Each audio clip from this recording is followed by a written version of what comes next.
Luke, I just wonder as a general point, the last time I saw you was from a bit of a distance away at Sutton, but things have somewhat picked up since then. So I just wonder now how you'd sort of generally overview how it's gone at the start of the season.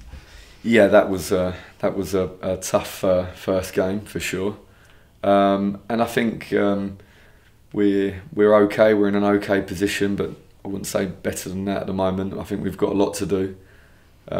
We have to improve our levels, and I would say I've seen signs that we're improving, but certainly, yeah, we're okay. But we have an opportunity now to make a step forward or to stay where we are, and obviously we're pushing for everyone to step forward now.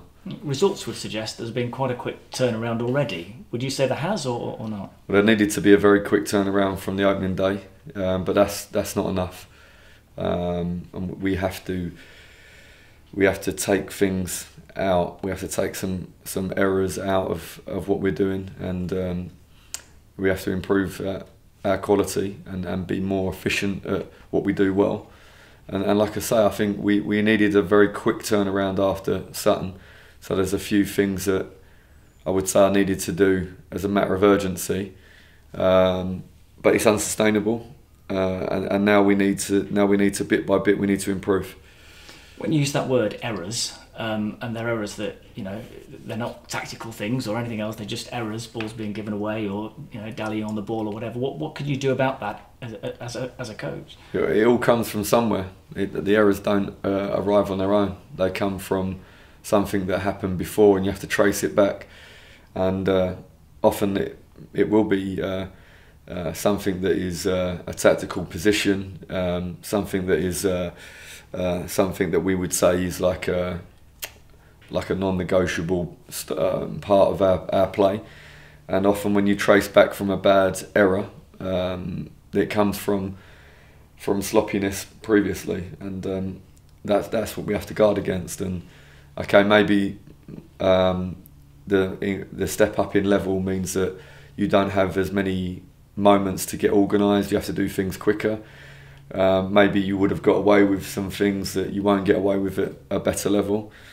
But I don't think the level is such a huge jump that there needs to be such a big disparity between our performance and the level change. So yeah, many of the things are preventable, even though they end up in a individual error that we remember, and we can assign the blame to that, but it's not always that simple. Because you're obviously, you want to play football the way you want to play it. Does it just take a bit more to earn the right to be able to do that in League Two? Am I reading that right, or would you say it a different way? I'm not interested in style of play too much. I just want to win, and there's only one way to guarantee that you have a strong likelihood to win. Because if you look at, like, for example, Yeovil at home last season, we done everything to give us the best chance and the most likelihood that we would win, and we still didn't win.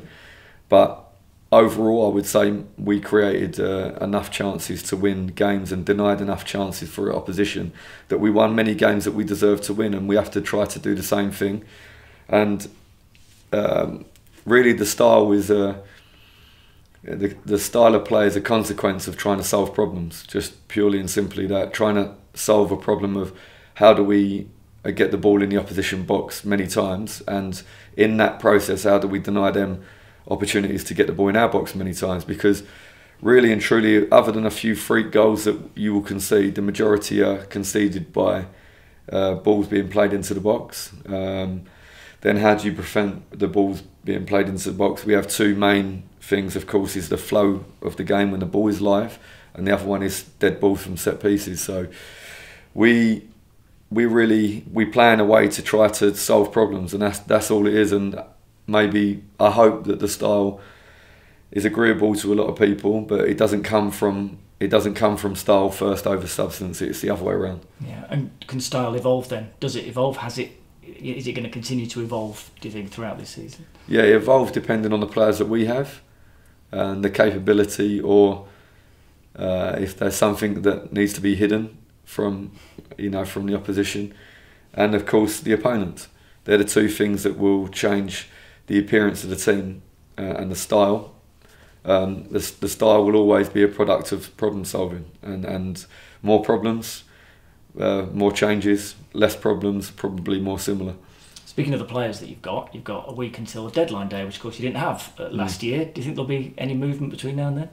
I think there's a chance, because potentially players will want to go somewhere to play more football, which will mean that we will need to bring a player to bolster the squad, and also I think there might be a chance of a player or two even arriving and trying to give us more depth in the squad as well. Yeah. Do you like deadline day as a concept? Because it sort of eliminates some of the talk, at least, from 1st of September this year to Christmas time. Do you like it or not? It always seemed a bit strange to me that deadline day is not the day before the first league game. I find that odd. It's like, have a go, and if you don't like what you're seeing, you can change that. It seems an odd way for me. I don't know all the reasons behind it, but I'm sure there are plenty, and I'm sure they're valid. So yeah, I mean, this club is so well organised that the deadline day is not as stressful as it is at other clubs.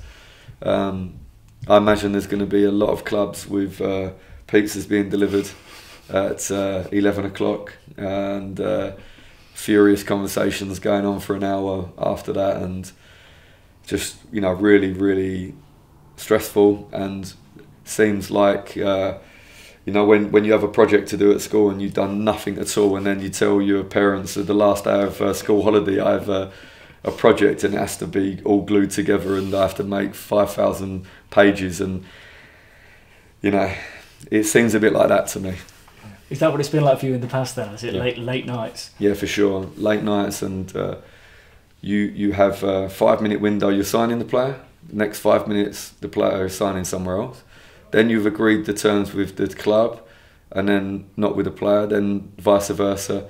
And then just when you think everything is done, somebody else finds out that what the offer was, how long, how much, and then top it. And it just seems just mad that we have all this window. The window is open for a long time.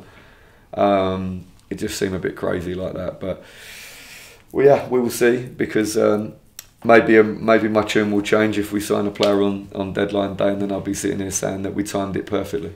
Well, as you've said before, this club does work perhaps a bit differently to how you've worked before. Will you still be involved deadline day? Will you be here till 11 o'clock at night?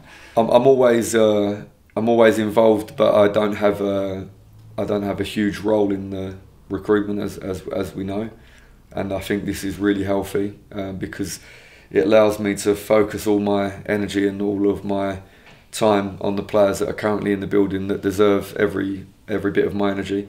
But then, of course, I'm kept up to date, and there's a chance that if we are in negotiation with somebody and is dragging on, that I will be here until that is done. But equally, if there's no business to be done, I certainly won't be in the office with a pizza at midnight with the phone on loud. Yeah, I mean, we've had deadline days before when there've been games played that night, which causes all sorts of chaos. This time it's a Friday night, you've got a couple of home games in between. Is this kind of what you've been waiting to get to, because you've had midweek games and now you've suddenly got a bit of time, perhaps a bit more time in the week to coach the players, and a couple of home games at the end of it as well, which are due?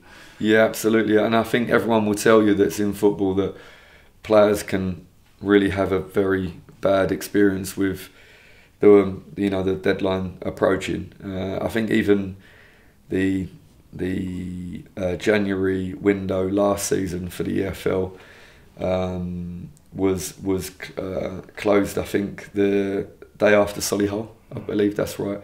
We played Solihull away, and one or two players had some speculation and some head turning, and I didn't think we performed well in that game. And I think some of that is related directly to to approaches made, and of course there's off the record conversations that if we can get a deal done, this is what you'll be earning and things like that. And I think whilst the players were fully committed to the team last season, I think that's really obvious that they were. But of course it's just very disruptive when you have, you know, people trying to ask you if you want to listen to this, you know, if you want to listen to this offer and what it might look like. And with the best will in the world, even if you've got no intention, it's difficult to just completely turn away.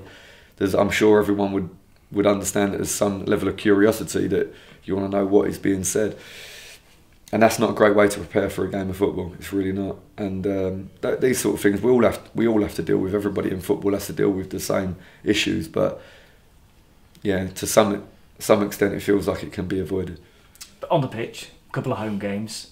Do you see this as a good opportunity to kind of build? Now you've got the results away from home, and now you've got a couple of home games. Oh, sorry, yeah, absolutely. I think, you know, we are benefiting hugely from the connection that we have with the fans, and I'm really hoping that Meadow Lane can be, you know, a place that we really enjoy and look forward to playing here.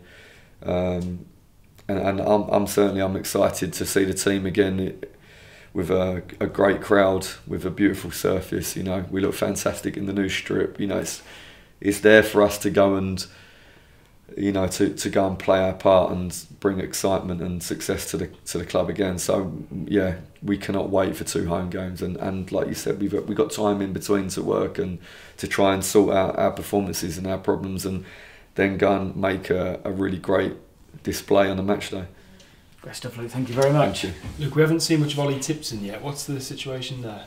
Yeah, so Ollie, of course, he joined us very late, and then even when he came in the very back end of pre-season, he was taken back again to Wolves to play in a game, was an important game for them, and so it's just kind of put him a little bit behind. We didn't get to see too many minutes in games that, you know, that would have been better for us to take a bit of a chance and experiment with positions and things like that. So we just didn't see Ollie too many times, and then of course we had a bit of a rocky first game, and then it was difficult to visualise putting you know, a new player, a younger player in straight away. So we're happy with how Ollie is training and how much he's understanding that we want from him, but we just have to make the right path in for the team, and I feel like we have so many games in so close together that the opportunities will come. And is this an important fortnight for him, given there's no midweek games and therefore more time on the training ground, more time to work with you and the staff? Will he be seeing this, do you think, as an important period for him now? Yeah, and as much as we try to help, you know, coaching staff, we try to help give information, but really he needs to be on the pitch 11v11 with his teammates who help him far more than I can help him, and talk to him and show and actually live the actions. And now he has a chance to do that. He trained brilliantly today, trained so well, and that I really believe will help to bring him up to speed, and so that when he goes on the pitch, he feel like he's been here for a long time, you know, and has all the repetitions behind him. Another man who had a stop-start pre-season was Will Randall. Obviously, a bit of an injury issue there. What's the latest with him? Yeah, so we had like an injury that was not too serious, but then Will came back into the pre-season programme and then picked up the same injury again. So then we realised it's probably something we need to examine more. So he's beyond that now. We have the root of the problem. He has some inner soles now to help him with the issue. So we have to now try to get Will reintegrated into full-time training with the squad, because he's doing individual with the conditioning team. But he will come in very, very soon, because he's over the problems, and now he's just about making his body right. And then again, he just needs to jump in and get all the repetitions, and his opportunity will come. And we've got, you know, so much confidence in Will, because he played at a level. He was an outstanding performer at the level. I mean, Will played in League One, and I was there. His debut, he was 17 or something. So we know we have a really good player and a strong mentality as well. So now we just have to get him right and give him the chance. I was going to say, how much are you actually looking forward to having him back? He's obviously a guy that you and Ryan know from previous in your career as well. Yeah, I mean, he was so impressive, you know, as a young player. He played in I think his debut was Preston away, and ultimately beat us that season in the playoff final. So they were a strong team, full of men and, you know, experienced players and some quality, and he held his own. It was very, very good. And he only played 1 or 2 games, and Wolves spotted the talent and took him away from us. But he's then gone on and had a really rounded experience, you know, with a big club in Wolves, and how much competition there is, and how hard it can be when you feel like you have like 3 or 4 players in front of you, and maybe they're internationals and whatever, you know, and then cut his teeth and showed that he can roll his sleeves up and make a career for himself in League Two. And now he comes back and worked with him a second time, but a much more rounded guy, much more rounded player. It looked like Aidan Baldwin was struggling just before he came off at Doncaster at the weekend. Is there any update on him? Yeah, it's a shame, because I think Aidan was he picked up an injury in pre-season, and it kept him out for a long time, and now he's playing catch up. And the worst place to try and catch up is on the pitch, because you can't control the actions. You don't know if the game is going to be more counter-attacks and recovery runs. You don't know if you're going to have to compete 1v1 duels more or less. In training, you can monitor what they do, and that's why pre-season training is so vital, because we can control everything and give balance. But unfortunately, I think he can be in better condition returning to the club. He's a very explosive player, very, very explosive. So his body, if he's not in the correct condition, literally wants to pull itself. His muscles want to pull themselves apart and rip. And I'm sorry for that, because he can help us a lot on the pitch, and he has so much pace, and he's so explosive, and he can use the ball well, and he can defend 1v1, he can head the ball, but it's no good if he cannot complete the minutes that he needs. So now we have assessed him. He's training a bit, but he trained more today. So we have now day off, and Friday potentially train really brilliantly, and then it can be involved or not. So it's up to Aidan, really. It's potentially such a big season for him. He's actually played a deceptively few number of senior games in his career. You look at him, you look at his stature, all the attributes you outlined there. He's actually not played that many senior games, especially this is a great opportunity for him to play in the EFL and to establish himself. Yeah, I agree. I think that Aidan needs to realise his potential, and I hope he does that. And I hope he does that with us, because we've seen him when he's at his best. He's a special player. The things he can do with the ball is beyond what you would expect for a central defender. The things that he can do physically to recover, his recovery runs, and he's tough. He can head the ball, like I said. He can defend 1v1. He's really difficult to defend 1v1, but he can do all these things. But if you cannot focus and make really good decisions over and over again, you're always vulnerable, and I don't want him to be any more vulnerable and pick up injuries and stop him from being able to fulfil his potential. So it's a big season for him. We saw him at right centre back at Donny, with Brins playing centre half, sweeper. I don't know what you personally would call it. We had a great chat with Brins earlier. He seems to be really relishing the challenge that you've bestowed on him. Can you just give us an insight into the qualities that you think Richard has to play that role, and can you also sort of describe the role itself as well? Yeah, I mean, for a start, I think Richard's been absolutely top. I've been so happy with the way he's come back, and he's pushed to another level. I think I'm really, really happy with his performances. I think that in the middle of the back line, you have clearly different roles in the build-up, and you have different roles in the regaining of the ball. On the right side and the left side, completely different, really, in the structure, the way we play, without revealing too many different things. But really, if the characteristics, I feel like they can be transferred to the different role. And so the move was Brinley first, if that makes sense. Brinley moved to the middle was first for me to see him there, because I believe that he can give us something that I really was looking for in that central role. And then secondly, Aidan to move to the outside. And then in the Morecambe game, Adam Chickson start the game in the middle, and Aidan to the right. And then we changed, but the game was panned out differently to the one that I thought potentially in my mind could be, and so I felt like we didn't need certain things as much, so we changed back. But I've been so happy. I liked Aiden on the right. I think a few angles that in a Doncaster caught him out a little bit because he's different. It sounds so strange, but when you're in the middle, you know that the lines are a long way from you, and then suddenly the line is very close. And for a player that plays more times in the middle, the line can become a threat.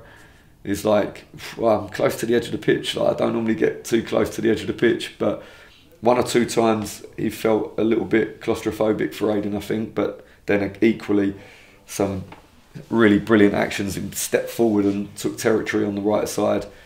He can recover the channel brilliantly when teams try to play inside the channel like that. He's so quick. But yeah, I was happy with both guys, but certainly I think Richard Brindley has shown me really a good aptitude to play in the middle and what is required in the middle. And it's so few experiences there, so early for him to have experience there, that I'm hoping that we can even improve his level in that position. Talked a lot about Aidan Baldwin. Let's talk a little bit about Aidan Stone, who we have to congratulate. Welcomed a new baby into the world this week. Fantastic news for him. What have you made of the way he's growing into that role between the sticks for us? I mean, I think you alluded to in your post-match at Donny that he was very unfortunate not to have back-to-back clean sheets. Yeah, that's hurt me. That's really hurt me. And this is not. We have to be really clear. It's a question that I was asked earlier actually is related to what I'm going to say, but the goal that we concede at Doncaster is not an individual error. It's a series of problems that ends in a identifiable error because a player is caught with the ball. But Aiden deserved a clean sheet. He should have back-to-back clean sheets, and it's really important because psychologically that's massive. And when a new keeper and he's trying to build trust with the team, he has to trust that they're going to protect his goal. And sometimes protecting the goal is when you have the ball at your feet. You have to be clean so you don't hand over an opportunity for somebody to shoot from close range. And that really hurt me a lot. I think that was unfair for him. He's been great. He's been learning a lot of stuff. It's new to him and trying to apply himself so well. And the opening day is really tough, of course, really tough, and leaves a horrible feeling. But he bounced back really well, and I think I've seen him looking more and more confident. And I think clean sheet was great, and then should have two. So now we need to try to improve bits that he can help us building up, and we need to build the trust of the guys in front of him that they're going to protect the box and make sure that he has the minimum to do. We can never forget about Sam Slocum when we're talking about goalkeepers. How's that dynamic working behind the scenes? I think that it works brilliantly because Sam Slocum is incredible. So he has a great mind, and he's still very competitive. Okay, he wants everyone to know that he's available, and we have no doubt that of course he can step in. And Aiden has like the shirt at the moment. It's a long season, and Sam will be ready. But the way that he is on a day-to-day is a joy, and he helping everybody, helping Tom Will, helping Aiden, and making sure that he stays competitive and sharp himself. And in training he looks brilliant as you would expect, and we have goalkeepers at each end that understand all the detail and all the work. So no, he's a great guy, and he's really making the dynamic work really well.